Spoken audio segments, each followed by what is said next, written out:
Hello students, आप सभी को मेरा प्रणाम। प्रोफेसर की क्लास में आप सभी का स्वागत है। स्टूडेंट्स, आज मॉडल क्वेश्चन पेपर के बारे में या मॉडल क्वेश्चन पेपर में जो नए इंस्ट्रक्शन दिए हैं या नई सूचनाएं दिए हैं, उन सूचनाओं को आपके साथ शेयर कर लूँगा। और जो दो नए इंस्ट्रक्शन हैं, दो नई सूचनाएं हैं, उन सूचनाओं को आपके सम्मुख रखूँगा। स्टूडेंट्स, जो भी मेरे चैनल पर नए हैं, सब्सक्राइब कर लीजिए। वीडियो अगर अच्छा लगता है तो लाइक करिए और अपने दोस्तों में शेयर करिए। तो स्टूडेंट्स, अब 4 इंस्ट्रक्शन क्वेश्चन पेपर में दिए हैं। स्पेशली जो सेकंड पीयूसी के हिंदी छात्र हैं, उन हिंदी स्टूडेंट्स के लिए 4 इंस्ट्रक्शन है। पहला क्या है, देवनागरी में लिखना अनिवार्य और क्रम संख्या भी लिखना क्या आवश्यक है। ये दोनों क्या नॉर्मल है। हर वर्ष पेपर में, क्वेश्चन पेपर में क्या ये सूचनाएं देंगे। और अब की बार भी मॉडल क्वेश्चन पेपर में ये 2 सूचनाएं दिए हैं। लेकिन थर्ड वन और फोर्थ वन, ये दोनों क्या नई सूचनाएं। This 2 instructions are new instructions. ಈ ಎರಡು ಸೂಚನೆಗಳು ಏನಿವೆ ತುಂಬ ನ್ಯೂ ಆಗಿವೆ. ಆಮೇಲೆ ಗಮನ ಇಟ್ಟು ಕೇಳಬೇಕು students. Carefully you listen what I am telling. ಅದನ್ನು ಕೇಳಿಬಿಟ್ರೆ ನಿಮಗೆ ಈಸಿ ಆಗುತ್ತೆ. ಥರ್ಡ್ ಇನ್ಸ್ಟ್ರಕ್ಷನ್ ಏನಿದೆ ಅಂದರೆ, ಈ ನಿಮ್ದೇನು ಮಾಡಲ್ ಕ್ವಶನ್ ಪೇಪರ್ ಇದೆ, ಇವಾಗ ಯಾರು ಫ್ರೆಷರ್ಸ್ ಇದ್ದೀರಾ, second P U C, actually those who are fresher students, ನಾವು second P U C students, ಅಂಥ ಸ್ಟೂಡೆಂಟ್ಸಿಗೆ ಇದು ತುಂಬ ಇಂಪಾರ್ಟೆಂಟು. ಯಾಕಂದರೆ ನಿಮ್ಮ ಮಾಡಲ್ ಕ್ವಶನ್ ಪೇಪರ್ ಏನಿದೆ, ಆ ಕ್ವಶನ್ ಪೇಪರು 4 ಪಾರ್ಟ್ಸಲ್ಲಿ ಡಿವೈಡ್ ಮಾಡಿದ್ದಾರೆ. Already they have divide in 4 parts question ಪೇಪರಲ್ಲಿ. ಆಮೇಲೆ ಫಸ್ಟ್ ಪಾರ್ಟು ಕ, ಖ, ಗ, ಘ 4 ಪಾರ್ಟ್ ಇದೆ. ಕ ಪಾರ್ಟು, ಖ ಪಾರ್ಟು, ಗ ಪಾರ್ಟು, ಘ ಪಾರ್ಟ್. ಆಮೇಲೆ ಇದು ಸಪ್ರೇಟಾಗಿ ಮಾಡಿದ್ದಾರೆ. ಕ್ವಶನ್ ಪೇಪರ್ಗೆ ಸಪ್ರೇಟ್ 4 ಪಾರ್ಟಲ್ಲಿ ಸಪ್ರೇಟ್ ಮಾಡಿದ್ದಾರೆ.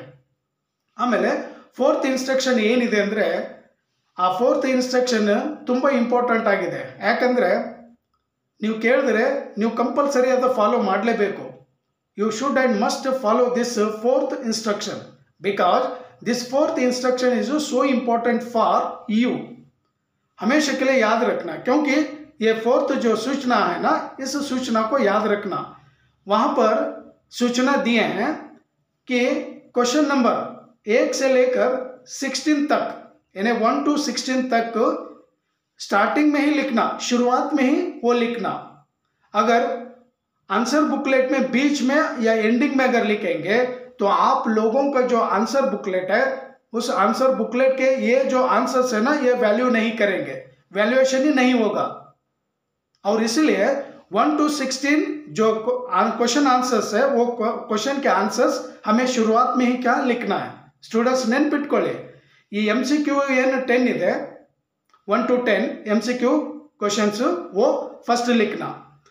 वो MCQ ಆನ್ಸರ್ ಬರೆದ ಮೇಲೆ ಫಿಲ್ ಇನ್ ದ ಬ್ಲಾಂಕ್ಸ್ ಕೊಟ್ಟಿದ್ದಾರೆ 5 ಮಾರ್ಕ್ಸ್, ಅದು ಬರೀಬೇಕು. ಅದು 11, 12, 13, 14, 15 ತನಕ ಇದೆ. ಆಮೇಲೆ 15 ಆದಮೇಲೆ ಮ್ಯಾಚ್ ದಿ ಫಾಲೋಯಿಂಗ್ ಇದೆ, ಮೊಹरों को अर्थ के साथ जोड़कर लिखिए, ಅದು 5 ಮಾರ್ಕ್ಸ್ ಇದೆ. ಈ 16th ತನಕ ನೀವು ಕಂಪಲ್ಸರಿ ಫಸ್ಟ್ ಸ್ಟಾರ್ಟಿಂಗಲ್ಲೇ ಬರಿಬೇಕು. Beginning only you must write to all these 16 answers. ಮಧ್ಯದಲ್ಲಿ ಬರಿಬಾರ್ದು, ಲಾಸ್ಟ್ ಎಂಡಿಂಗಲ್ಲಿ ಬರಿಬಾರ್ದು. ಸ್ಟಾರ್ಟಿಂಗಲ್ಲೇ ನೀವು ಬರೆದ್ರೆ ನಿಮ್ಮದು ಆನ್ಸರ್ ಬುಕ್ಲೆಟು ವ್ಯಾಲ್ಯೂ ಆಗುತ್ತೆ. ಇಲ್ಲ ನಾನು ಮಧ್ಯದಲ್ಲಿ ಬರಿತೀನಿ, ಇಲ್ಲ ಕೊನೆಗೆ ಬರಿತೀನಿ ಅಂದರೆ ನಿಮ್ಮದು ಪೇಪರು ವ್ಯಾಲ್ಯೂ ಆಗಂಗಿಲ್ಲ.